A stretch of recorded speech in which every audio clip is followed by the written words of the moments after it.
prettamente mentali, cioè l'origine è cerebrale e la manifestazione è dentale.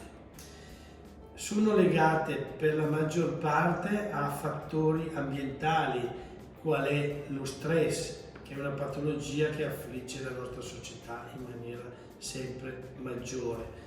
Questo comporta che venga fatto durante la fase del sonno un scarico di tensioni attraverso l'occlusione e quindi sulle guide dentali, comportando poi delle forme più gravi, appunto usure e poi con conseguenti danni a livello dentale per queste usure della parte occlusale.